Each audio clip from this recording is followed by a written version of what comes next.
Assalamualaikum warahmatullahi wabarakatuh. Salam sejahtera bagi kita semua. Selamat berjumpa kembali bersama saya Retno Sari Andrajati dalam perkuliahan Farmakoterapi 3 Fakultas Farmasi Universitas Indonesia. Pada sesi kali ini kita akan membahas terkait dengan materi sexual transmission disease. Ya, diharapkan saudara-saudara semua setelah mempelajari materi ini akan dapat memahami hal-hal terkait dengan penyakit ini dan manajemen terapinya. Infeksi menular seksual sebetulnya cukup banyak. Ada 9 kurang lebih, yaitu herpes simplex genital, infeksi genital non-spesifik, infeksi gonore, candidosis vulvovaginalis, kutil anogenital, sifilis, trichomoniasis, ulcus mola, dan vaginosis bakterial. Tapi pada kali ini karena keterbatasan waktu, kita hanya akan membahas 2 topik, yaitu infeksi gonore dan sifilis. Saya harap Anda semua akan aktif untuk membaca topik-topik lainnya yang tidak akan sempat kita bahas pada pertemuan kali ini. Kita mulai dengan infeksi gonore. Infeksi gonore ini adalah infeksi menular seksual yang disebabkan oleh Neisseria gonorrhoeae, suatu kuman gram negatif yang kalau kita lihat di mikroskop bentuknya seperti biji kopi dan terletak di dalam sel. Anamnesis dari penyakit ini adalah kalau pada laki-laki dan perempuan itu berbeda. Pada laki-laki, pada ujung kemaluannya akan terasa gatal dan nyeri saat kencing, dan keluar duh tubuh berwarna putih atau kuning kehijauan kental ya dari uretra. Sedangkan pada perempuan, dia bisa asimptomatik, artinya tanpa gejala, tapi bisa juga terjadi keputihan. Pada keduanya pastinya akan didapatkan adanya riwayat kontak seksual sebelumnya. Bagaimana kita bisa membedakan dengan penyakit yang mirip, yaitu kalau pada laki-laki itu adalah gangguan pada uretritis non-gonococcus.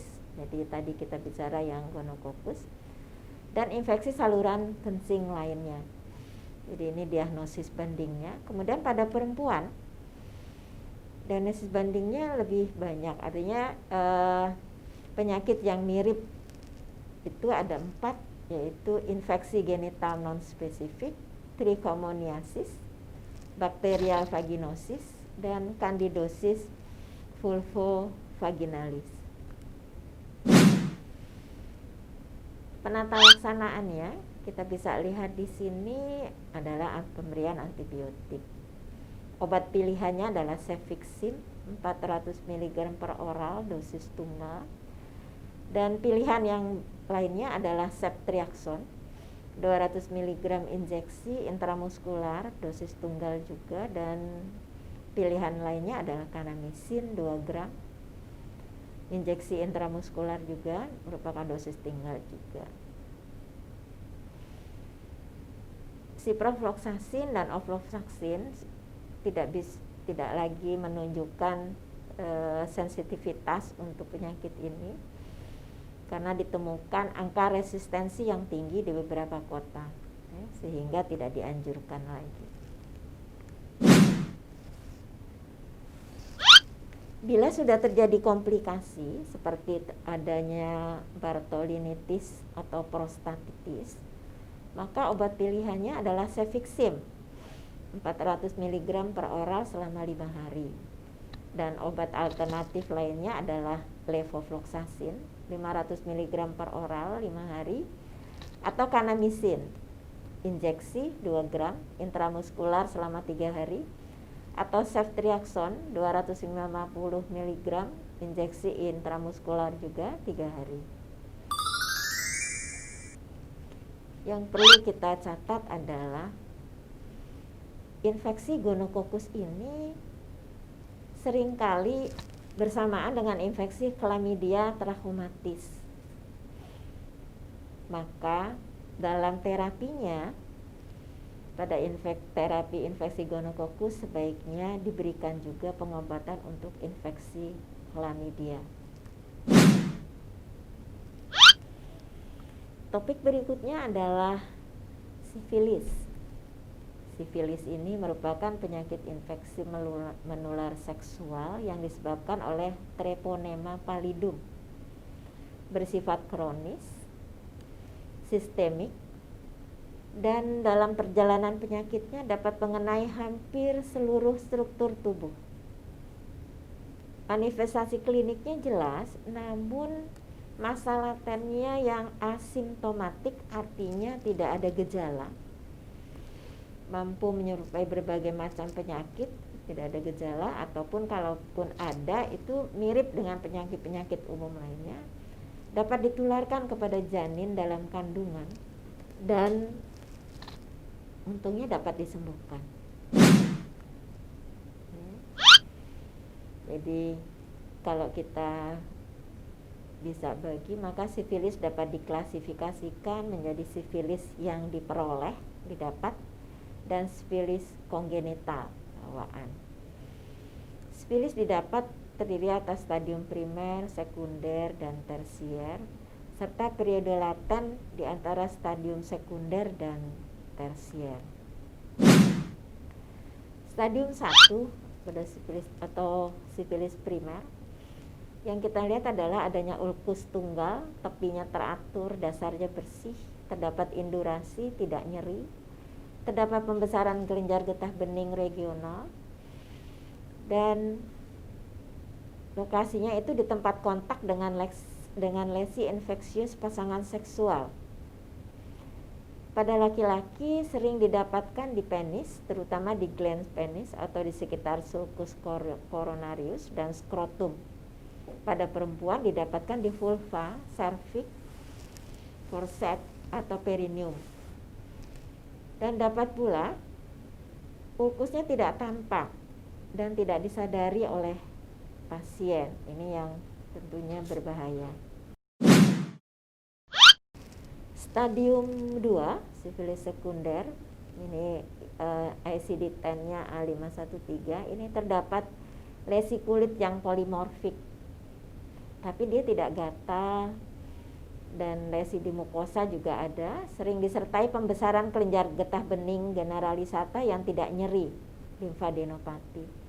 Kemudian stadium laten dengan ICD-10 A530 tidak ditemukan gejala klinis pada pasien, namun tes serologi sifilisnya reaktif, baik serologi treponema maupun non treponema.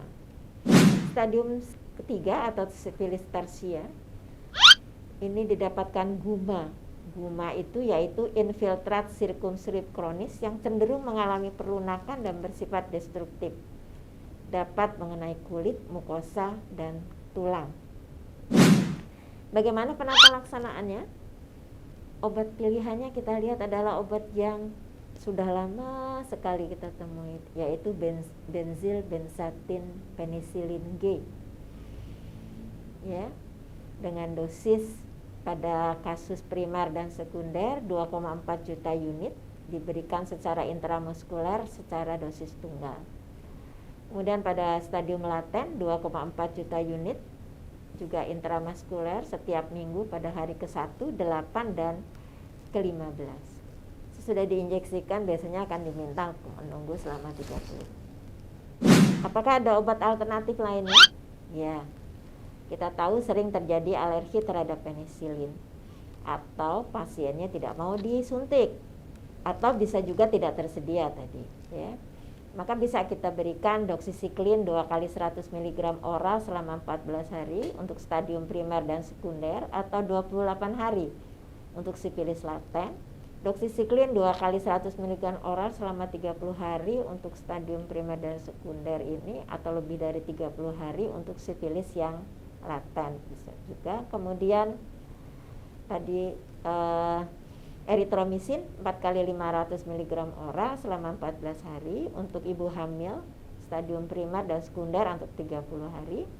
Eritromisin 4 kali 500 mg oral selama 30 hari untuk ibu hamil dengan sifilis stadium primer dan sekunder atau lebih dari 30 hari untuk sifilis laten. Apa yang kita harus lakukan? Kita lakukan evaluasi terapi, evaluasi secara klinis dan serologi dapat dilakukan pada bulan ke-1, 3, 6, dan 12. Kriteria sembuhnya adalah titer VDRL atau RPR-nya menurun 4 kali lipat dalam 6 bulan setelah terapi. Demikianlah penjelasan terkait dengan sexual transmission disease atau penyakit akibat hubungan seksual. Terima kasih atas perhatiannya selama mengikuti perkuliahan sesi ini. Sampai bertemu lagi di sesi berikutnya. Salam sejahtera untuk kita semua. Wassalamualaikum warahmatullahi wabarakatuh.